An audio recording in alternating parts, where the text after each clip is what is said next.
بسم الله الرحمن الرحيم. الحمد لله رب العالمين، والصلاة والسلام الأتمان الأكملان على نبينا محمد وعلى آله وصحبه ومن اهتدى بهداه واقتفى أثره بإحسان إلى يوم الدين. مشاهدينا الكرام، سلام الله عليكم ورحمته وبركاته، وكل عام وأنتم بخير وعيدكم مبارك.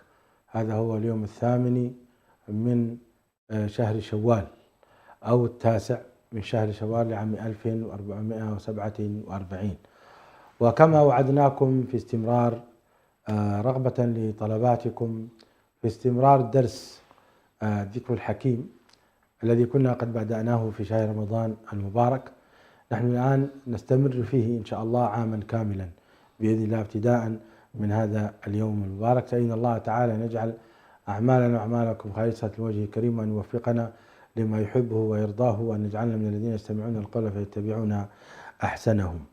تحدثنا في الدروس الماضية عن مقاصد سورة الفاتحة وكذا سورة البقرة وآل عمران، ثم دخلنا في مقاصد سورة النساء.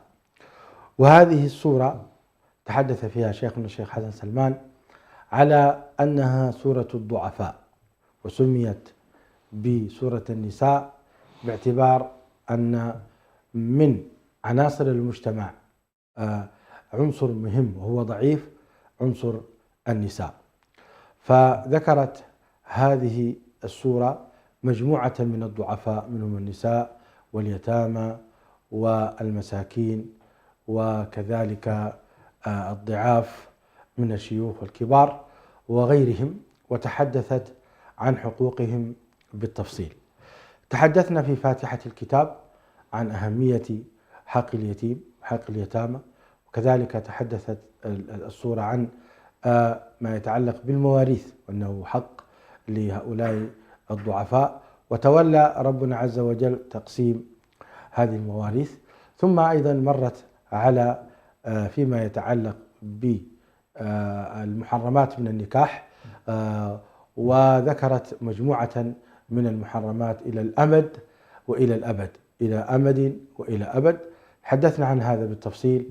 كذلك الآيات وهي تفصل الحكم في تعامل الزوجين مع بعضهما، فإن خفتم شقاق بينهما فابعثوا حكما من أهله وحكما من أهلها، فصلنا القول في هذا. نحن اليوم في هذه الحلقة القصيرة التي نتبرك بها إن شاء الله لابتداء حلقات مطولة قادمة إن شاء الله كل سبت من تمام الساعة 5 حتى 6، سنكتفي إن شاء الله ببعض الآيات في هذه الحلقة المباركة، ونبتدئ بالحقوق العشرة التي ذكرت في الآية الكريمة في قوله تعالى: اعبدوا الله ولا تشركوا به شيئا وبالوالدين إحسانا وبذي القربى واليتامى والمساكين والجار ذي القربى والجار الجنب وصاحب الجنب وابن السبيل وما ملكت أيمانكم إن الله لا يحب من كان مختالا فخورا. باسمكم جميعا أرحب بفضيلة الشيخ حسن سلمان، ونطرح عليه هذه المحاور لنبين ما الرابط بين ما ذكر من حقوق النساء واليتامى وبين ما يذكر هنا أيضا من 10 حقوق مفصلة، ما هو الرابط؟ كذلك لماذا بعد هذه الآية الكريمة أيضا ذكر فيما يتعلق بالإنفاق فقال سبحانه: الذين يبخلون يأمرون الناس بالبخل ويكتمون ما آتاهم الله من فضله وأعتدنا للكافرين عذابا مهينا. نلاحظ هنا الكتمان، الكتم إن صح التعبير، كتمان المال وكتمان العلم. هكذا نطرح هذين المسألتين على شيخنا، فنرحب بكم. مرحبا شيخ حسن سلمان. اهلا وسهلا. قرأنا عليكم شيخنا: واعبدوا الله ولا تشركوا به شيئا. هذه يسمونها العلماء الحقوق العشرة، فما هو يعني قراءتكم لها، ولماذا جاءت في السرد بعد ذكر وإن خفتم شقاق بينهما فابعثوا حكما من أهله وحكما من أهلها؟ ما المقصد والهدف الذي ترمي إليه هذه الآيات في سورة النساء؟ الحمد لله رب العالمين، والصلاة والسلام على رسول الله الأمين وعلى آله وصحبه أجمعين. أما بعد، العلاقة نلاحظ أن سورة النساء منذ بدايتها هي تتناول منظومة حقوق، بدءا من التصور الابتدائي أو الأولي لما ينبغي أن يكون عليه المسلم حول مسألة الإنسانية، كيف ينظر الإسلام إلى التكوين الإنساني والبشري، حتى نخرج من دائرة التفاضل العرقي أو التجاهل أو النسبة إلى أشياء غير منطقية أو إلى أوهام أو إلى هرطقات كما هو الحالة التي يعيشها الملحدون مثلا. فالله سبحانه وتعالى ذكر في مفتتح هذه السورة التحديد لطبيعة الخلق، ثم دخل بعد ذلك في الحديث عن التزاوج وكيف يكون التزاوج، ثم دخل بعد ذلك في الحديث عن موضوع الأيتام، ثم تحدثنا عن موضوع الإرث إلى غير ذلك. كأنه يبني المجتمع المسلم. هي كلها تقريبا إلى الآية السابقة اكتمل بناء الأسرة. تمام. إلى الآية السابقة تقريبا اكتمل بناء الأسرة بما فيها من شقاق، يعني فأعطى كل ذي حق حقه، وتوقع أنه سيحصل انشقاق نعم وخلاف. وأيضا الخلاف هذا حله كيف يحل بعد أن تكون الأسرة متماسكة وأسرة مترابطة ومتشكلة، أسرة سليمة في المجتمع، أيضا ستتساءل ما علاقتي بالمجتمع؟ هذه الأسرة التي تشكلت وذاك الإنسان الذي تم بناؤه بشكل صحيح، ستكون علاقته هنا بالمجتمع كيف ستكون؟ والمجتمع فيه القريب وفيه اليتيم وفيه المسكين وفيه الجار البعيد الجار القريب. أحسنت. ما شاء الله. كل ذلك. فدخلنا مباشرة الآن فيما يمكن أن نسميه بحقوق المجتمع. جميل. لكن سبحان الله القرآن الكريم طريقته أو منطقه هو الربط ما بين ثلاثة أشياء بشكل يمكن تابعناها من سورة الفاتحة: الربط الإيماني، والربط التعبد الشعائري، والربط المعاشي المعاملاتي. يا سلام. هذه ثلاثة لا تنفك، لكن طريقته ليست في أنه الله يجعل لك باب العبادات كما نفعلها نحن في التأليف الذي نقول، لا، هي تشابك. تجد أنك تؤمن بالله، يظهر الإيمان بالله في الشعائر، تقوم بالشعائر بشكل صحيح، تظهر هذه في المجتمع بشكل صحيح. يعني هذه الطريقة. أعد هذه العبارة اللي تكرمت. الإيمان الصحيح والتصورات الصحيحة القائمة بشكل حقيقة على معرفة الله ومعرفة رسالته ومعرفة نبيه، ينتج عنه التصور الصحيح للعبادات. نعم. والقيام بها. اعبدوا الله الذي خلقكم، فأنت متصور الذي خلقك بشكل صحيح تعبده. عبدت الله بشكل صحيح، يظهر آثار هذه العبادة على مستوى الحياة المجتمعية. يعني مثلا قمت بشكل صحيح في الصلاة ستؤثر في أمرين: في ذكرك، يعني عملية أول تعزز الذكر بالله، ولا ذكر الله أكبر مش لكن قبلها قال تنهى عن الفحشاء والمنكر. فلو أنت صليت صحيحا فلن تسرق، أيوة، ولن ترتكب الفحشاء، ولن تظلم الآخرين. أحسن. السبب لأنك صليت صحيحا. أحسن. وسبب صلاتك صحيحا السبب أن إيمانك قويا. أحسن. هذا تدرج. هي كذا. ولذلك سبحان الله ستلاحظ بأن الإجابة لماذا نعبد الله تجدها في المعاملات. نعبد الله لتصلح أحوالنا في الاستخلاف، تصلح أحوالنا في العمران، تصلح أحوالنا في هذه الدنيا بشكل صحيح، ثم أيضا نثاب على هذا الذي قمنا به في حياتنا المعاشية والشعائرية والتعبدية لأن نذهب إلى الله سبحانه وتعالى.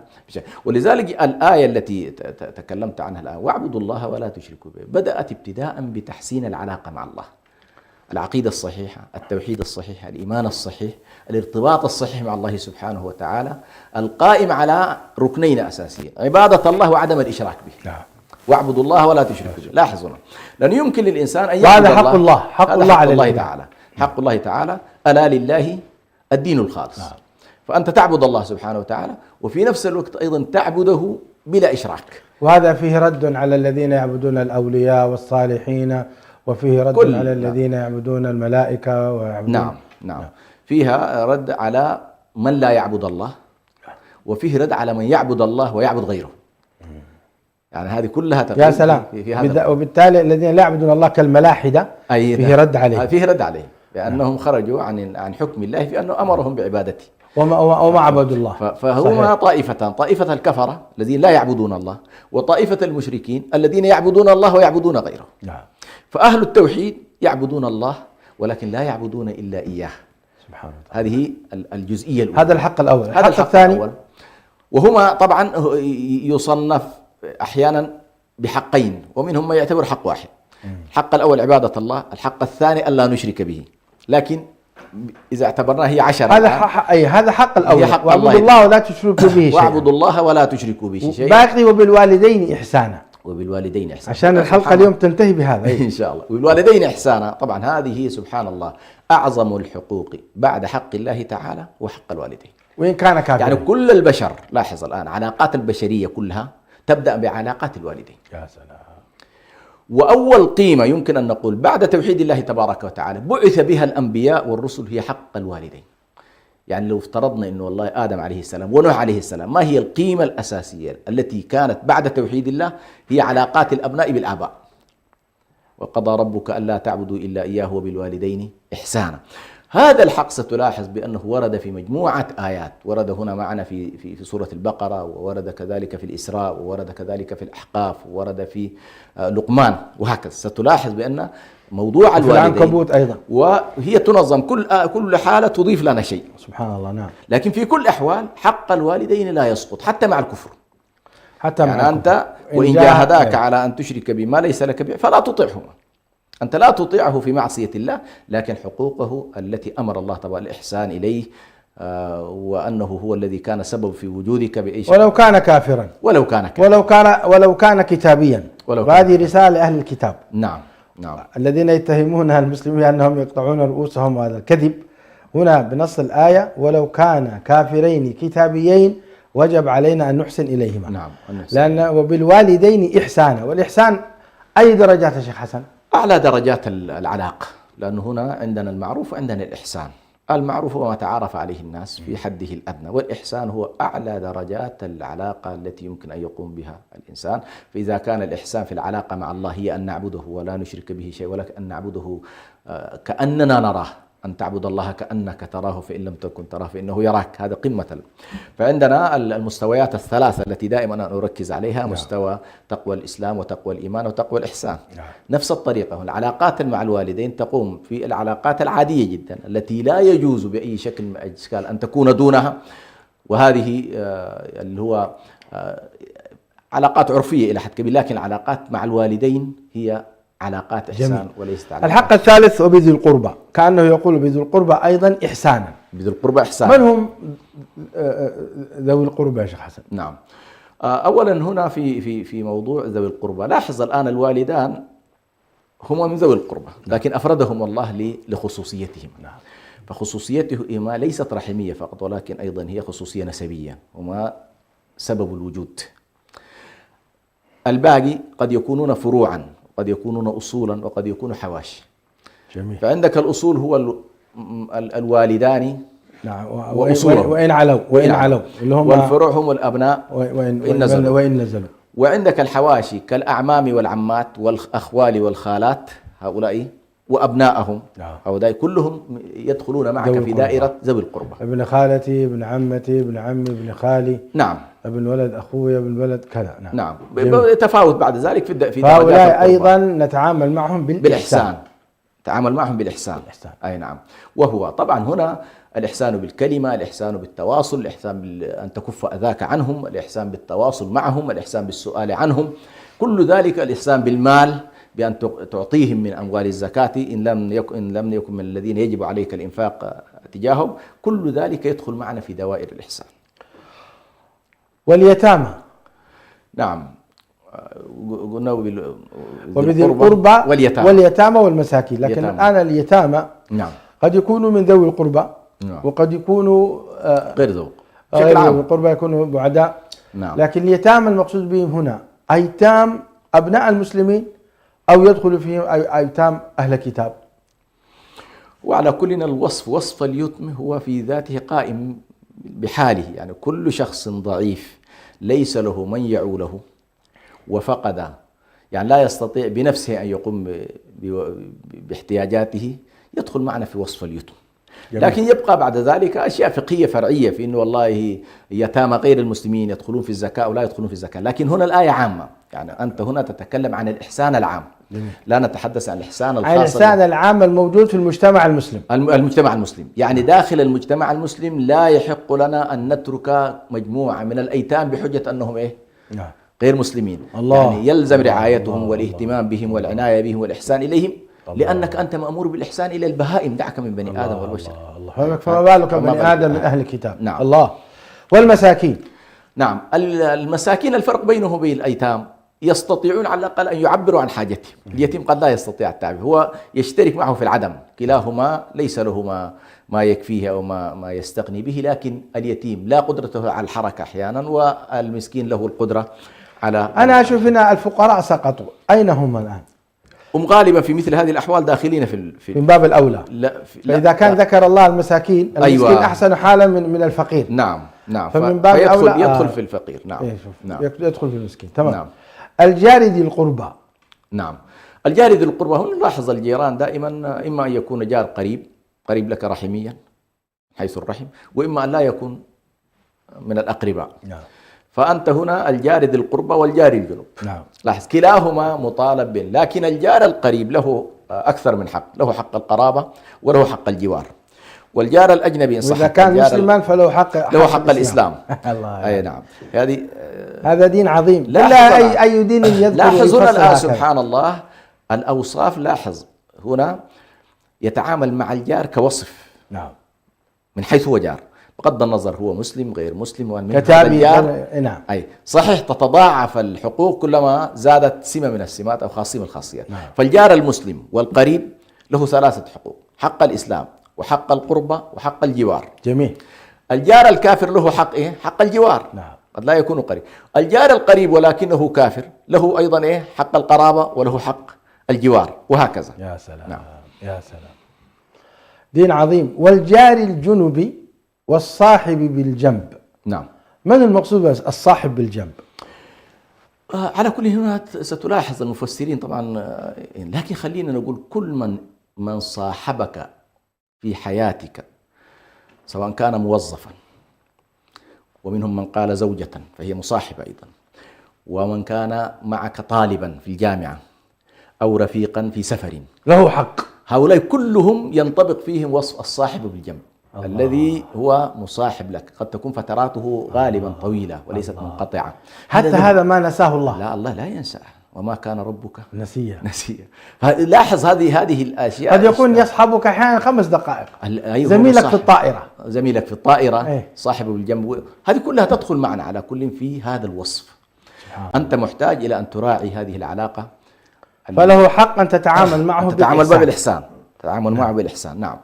أحيانا نحن نركب الطائرات، نركب الباصات، كأننا يعني لا نلتفت إليهم وليس له حق. أحيانا يقول لك لو سمحت يعني احفظ لي هذا الحق، احفظ لي هذا المكان، نعم. احفظ لي هذه الحقيبة، احفظ لي. يعني تدخل فيها أمور كبيرة، فله حق موجه من الرب سبحانه. الصاحب من أقوى الأقوال فيها الصاحب في السفر. نعم. سبحان الله. الذي يصاحبك في ولو لساعة ساعتين، لا بد أن تظهر أخلاقيات الإسلام معك في هذه اللحظة. الله. لا بد أن تظهر، يعني لا يعقل إنه والله أنت صاحبك في الطائر لمدة 5 ساعات أو 4 ساعات ولا يكون هنالك أي أثر أخلاقي لهذه العلاقة. جميل. وابن السبيل. نعم. ابن السبيل هو المسافر الذي انقطع به السبل. انقطع به السبيل، فله حق. فله حق أيضا. نعم. ومذكور أيضا في أحد جوانب الزكاة. نعم. هذا مصارف الزكاة. طبعا هنا سبحان الله ابن السبيل بعض رجال الاقتصاد يتوسعون في طريقة في موضوع ابن السبيل، ليجعلوا فكرة ابن السبيل أصلا هي فكرة قائمة على أساس تحريك عجلة الإنتاج في المجتمعات حتى لا يكون هنالك عطالة. فيكون الشخص هذا جالس الآن معك في تركيا مثلا ولم يجد فرصة للعمل، فيتحرك مثلا إلى الجزيرة العربية، ويكون هنا ابن سبيل، لكنه باحث عن إيه؟ عن فرصة عمل. ليس فقط ابن السبيل هو الذي والله هو كان في طريقه إلى السفر ثم انقطع. قد نوسع في هذا المفهوم ليكون معنا أولئك الذين يبحثون ويضربون في الأرض، ولكن بحثا عن حياة أفضل وحياة كريمة. جميل. وعليه لا بد أن من نتعامل معهم بإحسان. نعم. يعني لاحظ هذا ابن السبيل سبحان الله، يعني فنرتب إقاماتهم ونرتب جوازاتهم ونرتب أمورهم. نعم. وإذا ضعفوا نمنحهم، لا نمنعهم من التعليم والتدريس ونمنعهم من الأمور ونضيق عليهم ونسمهم بأنهم أجانب وليس لهم خير وليس لهم. هذه كلها ليس يابانجي ما يابانجي، هذا كله بعيد بهذه الآية. لا هو سبحان الله ابن السبيل عنده أكثر من حق. عنده الحق الأول، متى ما نزل في أي بيت من البيوت أو أي مكان من الأمكنة عنده 3 أيام 3 أيام يأكل يشرب. هذه إلى أن يتعرف على الأمنيات ويتعرف لاحظت؟ هذا أولا. هذا اللي يقوم به كأفراد. لاحظ الآن ما الذي يمنع الدول أن يكون عندها استضافات لأي شخص يأتي؟ ما هنا تلاحظ سبحان الله كلما نحن ابتعدنا عن قيم الإسلام تظهر معنا هذه الجفوة. لكن لاحظ في الإسلام لا، عندك أنت حق الضيف واجب أن تكرمه 3 أيام، هذا حقه.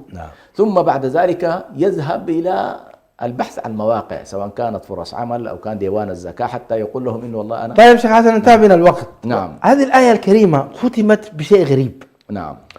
بعد أن قال سبحانه وتعالى وما ملكت أيمانكم. نعم. طبعا تحدث عن ملك اليمين، من المقصود به؟ ملك اليمين طبعا في تاريخنا الإسلامي معروف هم الأرقاء، لكن بعض أهل التفسير كذلك يوسعون في كل ما امتلكه الإنسان. كل ما أنت امتلكت حيوانات، امتلكت ثروة، كثير من القضايا التي هي تحت ملكك يجب أن تتعامل معها أيضا. حتى الدواب، السيارات، الأشياء تتعامل معها بالإحسان، لأنه في النهاية هذا مال، في النهاية هذا مال. لأن الرقيق نفسه ما مال. الرقيق في النهاية يتحول إلى مال، يتم التعامل معه فقهيا باعتبار أنه. اليوم الناس تربي قطط في بيوتها. أيوة، كل هذا يمكن على كل أن تستوعبه الآية بالتضمن أو الالتزام أو غير ذلك. يا الله، ما تركت شيئا الآية. نعم، شملت كل شيء. كل شيء. شملت كل شيء. الأحياء والجمادات وكل شيء. نعم. لا إله إلا الله. بعدها قال وختم الآية ربنا سبحانه وتعالى بقوله إن الله لا يحب من كان مختالا فخورا. نعم، يا سلام. ما وجه هذا الختام العظيم. أيوة. هذا الختام سبحان الله الذي يتناسب مع منظومة الحق. كأنما يقول الله لنا أن من يمتنع عن هذه الحقوق لا يمتنع إلا تكبرا. يعني عندما تمتنع عن عبادة الله أنت مستكبر، عندما تمتنع عن إعطاء الضعفاء لحقوقهم أنت مستكبر. هذا جانب. النوع الثاني سبحان الله قد يقوم بالحقوق ولكنه لا يقوم بها مخلصا لله وطائعا له، إنما يقوم على سبيل الافتخار. فكثير من الناس عنده القدرة أن يعطي ولكنه على سبيل الفخر لا على سبيل الإخلاص. فالله تبارك وتعالى كأنما يقول أنا لا أريد في هذه الحقوق الامتناع عنها أو الامتناع عنها مع المن والأذى. لاحظت؟ كلا الأمرين لا بد أن ننتبه إليه. إنه والله أنت الكافر ممتنع، كافر الذي لا يريد أن يعطي، لكن بعض الناس قد يكون والله عنده القناعة بأنه والله هذه الأمور حقوق شرعية، ولكن بعد أن يعطي عنده الفخر. والخيلاء لها تعلق عموما بالأفعال والفخر له تعلق بالأقوال. لاحظت؟ يعني فلا تتكبر على الله ولا على عباده، وإن أعطيت فلا تتكبر أيضا ولا تمن على عباد الله. على عباد الله. لماذا؟ لأن الله لا يحب من كان مختالا فخورا. يا سلام. بعد ذلك تأتي الذين يبخلون ويأمرون. هنا الآن اكتمل مفهوم الآية كاملا. نعم سبحان الله. نعم، إن الله لا يحب من كان مختالا فخورا. مشاهدينا الكرام، إبداع. استفدنا كثيرا من الشيخ حسن سلمان في هذا الطرح الجميل في مقاصد هذه السورة العظيمة، سورة النساء. انتهى بنا الوقت في هذه الحلقة، نلتقيكم في الحلقة القادمة إن شاء الله. هذا أخوكم برهان يحييكم ويشكركم على حسن المتابعة، كما أن الشكر موصول فضيلة الشيخ حسن سلمان، ومشكور أيضا نشكر أيضا الإخوة الذين يعملون في الكنترول. جزاكم الله خيرا، والسلام عليكم ورحمة الله وبركاته.